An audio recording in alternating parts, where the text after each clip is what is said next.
So you can imagine that communities organize themselves around shared expectations and shared rituals, and that's all sort of implicit. Like the rules of a child's game are implicit. The children know them, but they're not written down. They're a shared practice. Now, when the cuneiform texts came up, merchant types essentially started to track trades. And so then the idea that you could make a representation of your action would have emerged. And then I would suspect that out of that emerged, over a fairly long period of time, the idea that, well, we could start tracking all sorts of our actions. We could start tracking what we do on Sundays and what we do on Saturdays and what we do on Friday night and how we should govern our meals. The texts bear witness to that. Originally, what you see are accountants' records. And gradually, you begin to get things like chronicles saying what happened in which year of the king. And then laws being written down. And eventually, you get letters and literature. So literature written down is kind of the last stage in the development of what you're going to be writing. Because in so many societies, all literature was actually oral and was memorized and was passed from one generation to the next. Yeah, well, it's quite divorced from counting, right? Yeah, a story, exactly. Yeah. You know, and so the idea that you can write down a story, that's quite a revolutionary notion too, or that you should. We've got examples of some of the Dead Sea Scrolls here. These are facsimiles, and they preserve the oldest known examples of text. So the Great Isaiah Scroll, for example, preserves the text of Isaiah that is remarkably similar to the Masoretic text, which does not appear for about another 1,000 years.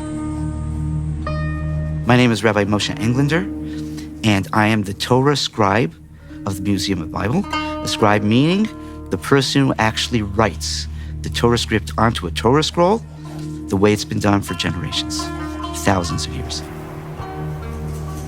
The Torah is basically the 5 books of Moses. The job of the scribe is to write it exactly the way that God had dictated to Moses. And trust me, there are a lot of variations in spelling. 304,805 letters.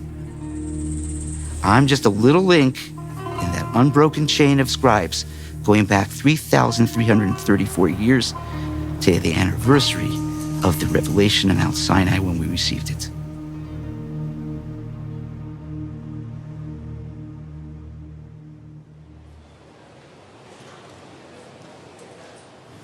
My name is Jeff Kloa. I'm the Chief Curatorial Officer here at Museum of the Bible.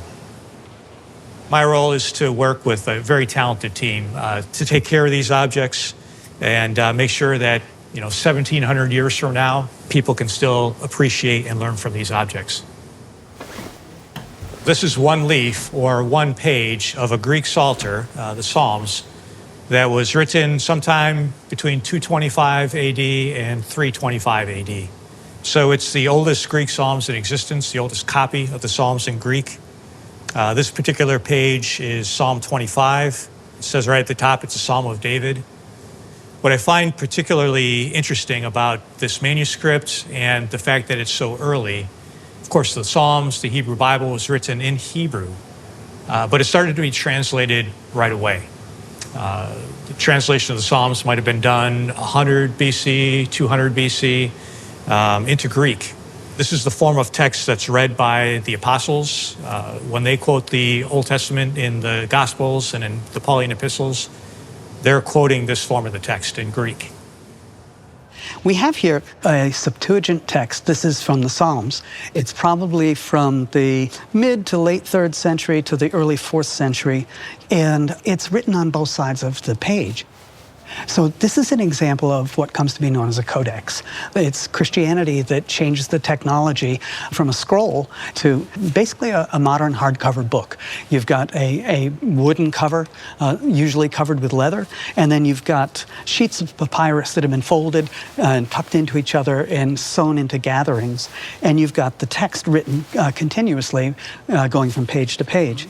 You can see the emergence of a kind of wealth here, too. I mean, cultures are getting rich enough now so that they can spend time hand-making paper, which is obviously a very painstaking task, and then have specialists who know how to write and have enough wealth to allow those specialists to live, to be able to do this, and highly motivated to do this because it's very effortful. And one of the most important things about this is the location where it was found is most likely a Pachomian monastery.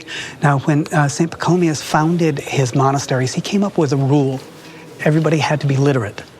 And if someone came to them who was not literate, they had to learn how to read and write.